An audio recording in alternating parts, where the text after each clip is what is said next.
بسم اللہ الرحمن الرحیم۔ شروع کرتا ہوں اللہ کے نام سے جو بڑا مہربان اور نہایت رحم والا ہے۔ کہتے ہیں کہ عورت جب کسی مرد کے قریب آتی ہے یا اسے اپنا بنانا چاہتی ہے تو سب سے پہلے وہ جو کام کرتی ہے وہ یہ ہے کہ اپنے آپ کو مرد کی پسند کے مطابق ڈھالنا شروع کر دیتی ہے۔ اگر عورت کا ہلکا لباس آپ کے ایمان کو خراب کر دیتا ہے تو سمجھو کہ آپ کے پاس ایمان تھا ہی نہیں۔ دانا کہتے ہیں کہ عورت مرد سے صرف 3 چیزوں کی طلبگار ہوتی ہے۔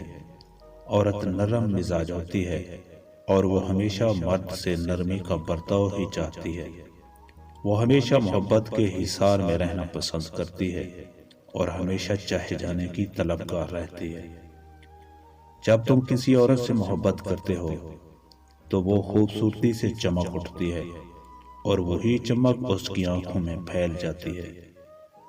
کیا آپ جانتے ہیں کہ سب سے زیادہ تکلیف دہ کیا ہوتا ہے؟ مانوس لہجوں کا بدل جانا، جانی پہچانی نگاہوں کا پھر جانا، محبت کا اکتاہٹ میں بدل جانا، اپنائیت کو اجنبیت کا سفر طے کرتے دیکھنا۔ جس مرد نے شادی سے پہلے کسی بھی عورت کو چھوا تک نہ ہو، اس میں ایک عادت ضرور ہوتی ہے۔ اس کی آنکھوں میں حیا ہوگی اور غیر عورت کو دیکھ کر وہ اپنی نظریں جھکا لے گا۔ خودکشی کے اکثر واقعات میں لوگ مرنا نہیں چاہتے، بس وہ چاہتے ہیں کہ وہ درد مر جائیں۔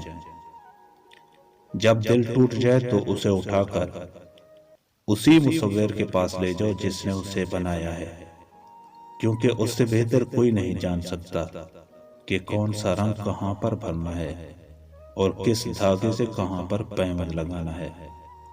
عورت کی بھوک صرف ایک مرد مٹا سکتا ہے جس کے اندر 3 خصلتیں موجود ہوں۔ مرد نرم لہجے میں بات کرتا ہو، عورت کی عزت کرتا ہو اور وہ مرد دل کا بہت سخی ہو۔